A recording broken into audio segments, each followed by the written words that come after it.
ready for the next question. Now, the rest of these are not scripted. I've got some cards here. If anybody has a question want to add, there's still some cards back there. We can do that. And I'm just going to pick some of these at random, and we'll try to get through as many as we possibly can before we run out of time.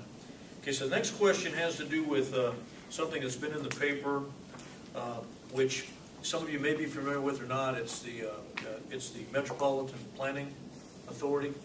And the concept there is, of course, it's a federal government mandate which requires, due to our population growth, that we have a Metropolitan Planning Authority that will basically be making recommendations on how to spend funds that we receive for the entire area, and that has to do with transportation. And that can include road, rails, buses, all kinds of different things that fall under that umbrella. And the question that I've got that was written here says, do you plan to allow a regional planning board to govern over you? And I think that's what it relates to, is the MPO. So if you want to take it from there, okay, Bob, you get the first one. Okay, the MPA. This is a federal government initiative that forces us to have another layer of government in between us and our elected officials. I'm not a supporter of that level. Having said that, that's the current situation we have. I'd like to see voluntary cooperation in a big region, from Abilene to Wamego or to St. Mary's. That's the kind of draw we ought to have. If the government is going to force us to make these planning decisions, and we're going to be forced into it, we really have to study this MPA. Has anybody read the MPA rules? Yes, sir. Congratulations.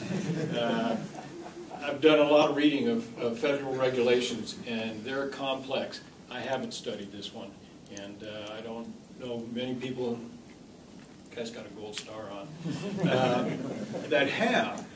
We need to really get into it and determine what is going to be best for our community. And our community is going to be wide. Now, should that MPA be wide?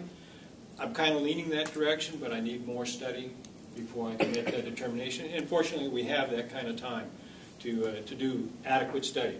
I'm not a proponent of the former Speaker of the House, Nancy Pelosi's method of governing, where we'll enact a law and then we'll read about it and figure out what it says. Let's figure out what it says now and make a wise decision. One thing I will warn is that it brings other federal agencies, particularly the EPA, into our planning. And that could be big, that could be very big for pasture burning. Thank you. Well, I agree with pasture burning. That's something that has to be done. I haven't researched this question, so I actually can't make much of a comment on it. I will do my best to get myself informed on it, and I will comment later if someone else will ask the question. I know about as much as I've read in the Mercury on the subject, so I think there are certainly issues with mandating things, but I think Robert brings up a good point.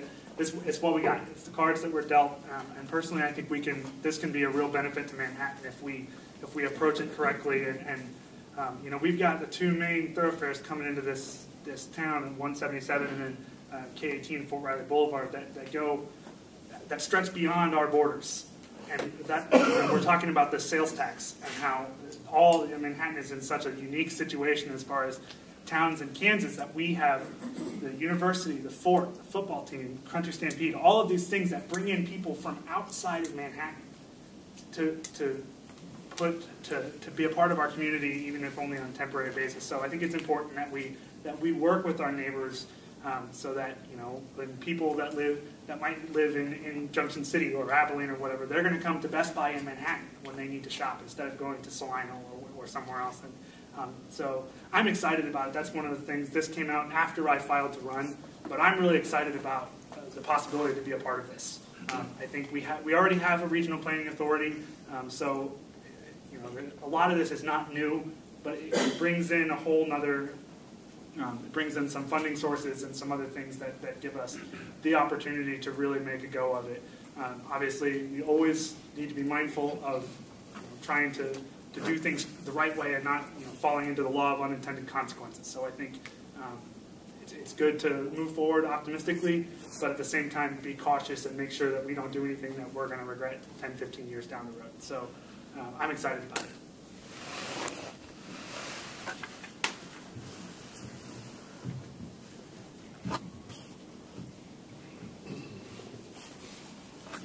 Well, I attended the MPO meeting in the chambers of the city the other night, and I was quite surprised about it. I guess caught me by surprise too, but it was very interesting. I'm not very keen about getting the federal government the camel under the nose of the tent again. And I think we have some challenges that we have to watch there, but we really don't have a choice. The way they set it up, now that we're a 50,000 population group. At one time they talked about there's some bills out there that might require us to be 100,000, but I think that maybe has been, I've heard that it's fading away a little bit, but even if it went to 100,000, we'd probably be able to figure out a group that would qualify us there too. So we don't have really a choice. As far as the money is not a large amount of money, but the money is basically for planning. And then I asked a question at the meeting after I listened to all of this, and I said, stood up and I said, well, how much time are the people that are going to be appointed on this MPO to decide where it's best place to put all of our transportation needs for the next so many years? How much time is that going to take? And this little lady that was in charge from the government said, won't take much time at all. Well, I've been around long enough, and a lot of meetings where planning goes on, and I know that I got some question about that. And as far as whether the regional planning people are in charge of this or not, or who is, and who's going to be appointed to this committee, if the committee is so valuable that we can't get any funding for planning or direction unless it's approved by this committee, we better be pretty careful in talking this over to decide who's going to be representatives and who's going to be in charge of it. Well, I've studied this quite a bit, and it shouldn't be a surprise to anybody. This has been in the makings forever. It is mandatory when you reach 50,000 people. It's $166,000 of planning funds. It's divvied up amongst the other MPOs. The state gets a certain amount of money from the federal government. They divvy it up with the MPOs of the state. So this is new money for us. This is nicking down Wichita, Topeka, Lawrence, Kansas City, St. Joe, their portions, and increases us. The question was, I believe, where the staff of this is going to be housed. And I think the regional council, the Flint Hills Regional Council, is an appropriate place. But before we get to that point, know that the city of Manhattan is the driving force of the MPO. They unilaterally are able to select the area encompassed by it and help. They establish the board. And Manager Fair has put forward different scenarios. There'll be 2 from the City Commission and whatnot. But it starts with the city. I think time is of the essence. I don't believe the federal legislation is going to change, and if it does, we'll be grandfathered. But we have, the garrison commander a year ago said his #1 priority was transportation, regional transportation. It is critical for our area's continued growth, and this is a mechanism that will get us there. And when you talk about the federal government and the state government putting their nose under the tent and all that, what this does, once the board is established and duly empowered, it trumps KDOT. If the board says we want to improve Highway 24 or Scenic Drive and KDOT has a different opinion, it doesn't matter. The board trumps KDOT. So in fact, we get additional decision making locally, and that's why it was created initially. Thank you.